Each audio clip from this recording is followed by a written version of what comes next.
In the next few minutes, I am going to share two role-play simulations that I created to teach refugee rights, humanitarian politics through these role-play simulations.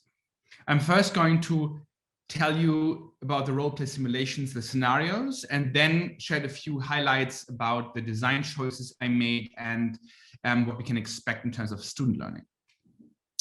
In the first scenario, 200,000 refugees flee civil war in the fictional African country of Sominalu, and they arrive in the neighboring country of Karanyo. So this is a fictional scenario, but as you may have guessed, it is based on Somali refugees in Kenya. And most of the readings that students do are actually based on the Dadaab refugee camp and on that influx, so there's some connection to the actual real world.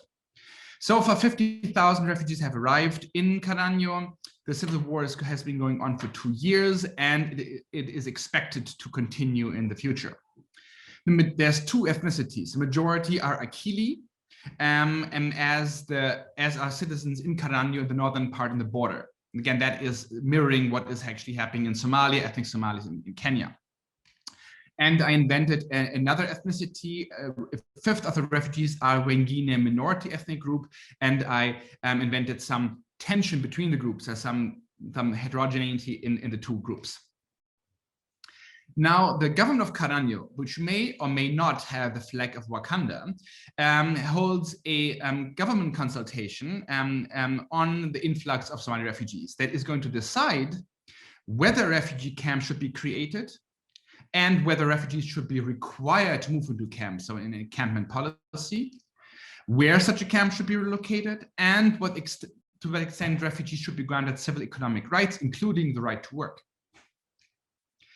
At that meeting, we have different portfolios of the Karanyo state, UN and development partners, local civil society and local government, and refugees in different forms. Let me quickly go to the second scenario. So it's a very different simulation that I created, this time based on the actual, not fictional, actual UN Kigoma joint program on refugees and host community in Tanzania. Kigoma is one of the poorest regions of Tanzania. It hosts actually a large number of refugees, mostly from the DRC and Burundi, and more are coming. These are not invented facts, but actual facts from the ground.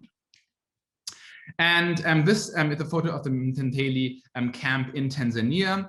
And the scenario now is that our students have to discuss, adopt, and revise components on human mobility for the new program cycle of that program.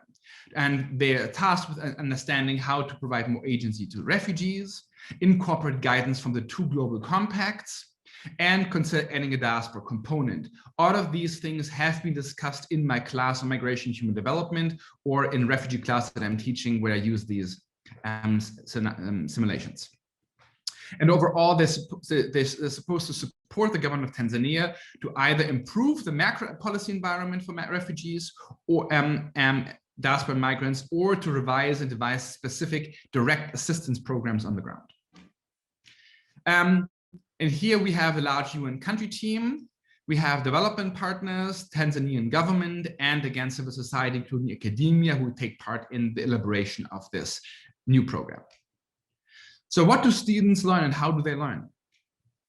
The first important thing about the simulations that I created here they are content-oriented role-play simulations. The majority of simulations that you see are process-oriented, but here, teaching key concepts and arguments about refugee camps, rights, solutions to large inflows of migrants and refugees is the core.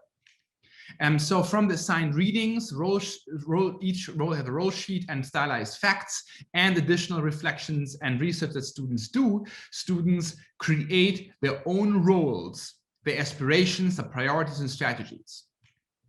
Process-oriented goals are only secondary, such as understanding the negotiations among host government, UN, or overall negotiation and argumentation techniques. Subject matter related, this is concerning development, economics, politics, security, human development, but also institutional paradigms limitations for the different actors and personal impact limitations of the negotiators. I start with a lottery. to randomly assign the roles. Then students have a preparation phase, of course, to prepare. The most important part is the interaction phase, which has 3 parts. There's an intra-group discussion, which has a discussion of all the big blobs, government, UN development, sector, etc., that you saw in the previous slides. Students can then opt whether they want to have bilateral meetings with donors, with others. And the most important part is the multi-stakeholder negotiation, where all the people in one class that I teach come together and negotiate and decide. The last part is a debriefing phase, where I have certain probing questions to think about what has happened and the reality implications of these.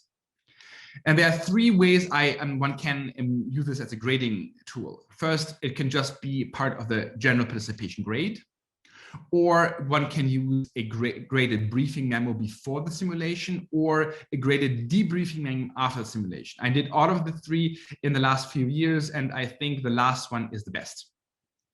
If you want to read more about that, I also published a little essay on the first simulation in the Journal of Political Science Education. And I look forward to hearing more about you and maybe discussing some of these elements in the roundtables later.